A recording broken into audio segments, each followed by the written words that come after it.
Coffee ನಾಡಿನ ಕಾಡುಗಳು ನಕ್ಸಲರಿಂದ ಮುಕ್ತಗೊಂಡಿದೆ. ಈಗಾಗಲೇ ನಾವು ಹೇಳ್ತಾ ಇದ್ವಿ, ಆಲ್ಮೋಸ್ಟ್ 6 ಜನ ನಕ್ಸಲರ ಶರಣಾಗತಿ ಬಳಿಕ ಇನ್ನೊಬ್ಬನ ಶರಣಾಗತಿ ಮಾತ್ರ ಬಾಕಿ ಇದೆ ಅಂತ.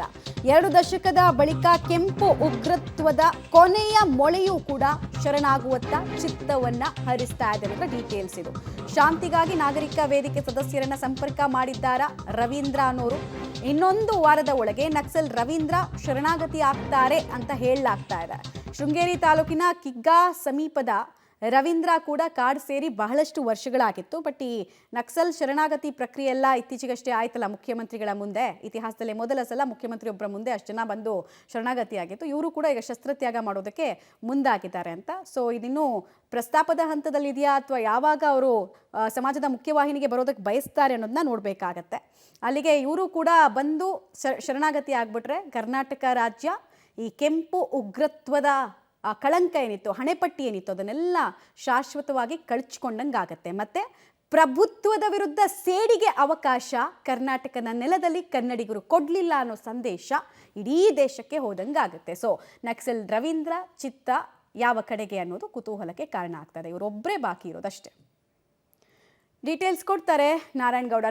ರವೀಂದ್ರ ಅವ್ರ ಜೊತೆಗೆ ಯಾವಾಗಲಿಂದ ಸಂಪರ್ಕ ಸಾಧ್ಯ ಆಗಿರೋದು, ಮತ್ತೆ ಏನಂತ ಹೇಳ್ತಾ ಇದ್ದಾರೆ? ಏನಾದರೂ ಡಿಮ್ಯಾಂಡ್ಸ್ ಇಟ್ಟಿದ್ದಾರೆ ಅವರು?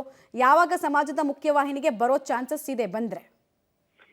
ಮಮತಾ ಅಂತಂದೀಗ ಒಂದು ಮಾಹಿತಿ ಪ್ರಕಾರ ಈಗಾಗಲೇ ಯಾವತ್ತು ಜನವರಿ 8ನೇ ತಾರೀಕು 6 ಜನ ನಕ್ಸಲರು ಮುಖ್ಯಮಂತ್ರಿ ಸಿದ್ದರಾಮಯ್ಯನವರ ಎದುರು ಶರಣಾದ್ರು. ಅವತ್ತೇ ರವೀಂದ್ರ ಕೂಡ ಅಂತಂದ್ರೆ 7 ಜನ ಅವತ್ತು ಇದ್ದಿದ್ದಂಥದ್ದು. ಆದ್ರೆ ಕೊನೆ ಗಳಿಗೆಯಲ್ಲಿ ಒಬ್ರು ಆ ಶರಣಾಗತಿ ಆಗಕ್ಕೆ ಹಿಂದೆ ತಾಕಿದ್ದ ಪರಿಣಾಮವಾಗಿ 6 ಜನ ಮಾತ್ರ ಶರಣಾಗತಿ ಆಗಿರುವಂತದ್ದು. ಆದ್ರೆ ಉಳಿದಿರುವಂತ ಒಬ್ಬ ರವೀಂದ್ರ ಚಿಕ್ಕಮಗಳೂರು ಜಿಲ್ಲೆ ಶೃಂಗೇರಿ ತಾಲೂಕಿನ ಕಿಗ್ಗಾ ಸಮೀಪದ ಒಂದು ಕುಗ್ರಾಮವಂತರ ರವೀಂದ್ರ ಅವರು ನಾಪತ್ತೆ ಆಗಿದಾರನ್ನ ಅಂದ್ರೆ ಶರಣಾಗತಿಗೆ ಹಿಂದೆ ಹಾಕಿದ್ದಾರೆ ಅಂತ ಅನ್ನುವಂತ ಮಾಹಿತಿ ಲಭ್ಯ ಆಗಿದ್ದಂಥದ್ದು. ಆದ್ರೆ ಈಗ ನಾಗರಿಕ ಶಾಂತಿಯಾಗಿ ವೇದಿಕೆ ಸಮಿತಿ ಸದಸ್ಯರನ್ನ ಭೇಟಿ ಮಾಡಿದ್ದಾರೆ. ಈಗ ಸದ್ಯದಲ್ಲಿ ಇನ್ನೊಂದು ವಾರದಲ್ಲಿ ಅವರು ಕೂಡ ಶರಣಾಗ್ತಾರೆ ಅನ್ನೋ ಮಾಹಿತಿ ಕೂಡ ಲಭ್ಯ ಆಗಿರುವಂತದ್ದು. ಆದ್ರೆ ಒಂದು ಪ್ರಶ್ನೆ ಈಗಾಗಲೇ ಸಾಕಷ್ಟು ವದಂತಿ ಕೂಡ ಹಬ್ಬಿದಂಥದ್ದು. ಯಾಕೆಂದ್ರೆ ಈಗಾಗಲೇ ನಕ್ಸಲರ ಬಳಿ ಇದ್ದಂತ ಕೆಲವು ಗನ್ಗಳು ಕೂಡ ಇರ್ಲಿಲ್ಲ. ಯಾವಾಗ ಶೃಂಗೇರಿ ಕೊಪ್ಪ ತಾಲೂಕಿನ ಕಾಡಿನಲ್ಲಿ ಸಿಕ್ಕಿದಂತ ಗನ್ಗಳನ್ನ ಹೊರತುಪಡಿಸಿ ಮತ್ತಷ್ಟು ಗನ್ಗಳು ಇದ್ವು ಕೂಡ ಅವನ್ನ ರವೀಂದ್ರ ತೆಗೆದುಕೊಂಡು ಹೋಗಿದ್ದಾನೆ. ಕೇರಳ ಮತ್ತೆ ತಮಿಳುನಾಡಿಗೆ ಹೋಗಿದ್ದಾರ ಅನ್ನೋ ಮಾಹಿತಿ ಕೂಡ ಲಭ್ಯ ಆಗಿರುತ್ತದೆ. ಮತ್ತೆ ಅದು ವದಂತಿ ಕೂಡ ಹಬ್ಬಿದಂಥದ್ದು. ಆದ್ರೆ ಈಗ ರವೀಂದ್ರ ಕೂಡ ಶರಣಾಗಕ್ಕೆ ಮುಂದಾಗಿರೋದ್ರಿಂದ ಈಗ ಚಿಕ್ಕಮಗಳೂರು ಜಿಲ್ಲೆಗಳಲ್ಲಿ ಚಿಕ್ಕಮಗಳೂರು ಜಿಲ್ಲೆ ಸುಮಾರು 20-22 ವರ್ಷಗಳಿಂದ ನಿರಂತರವಾಗಿ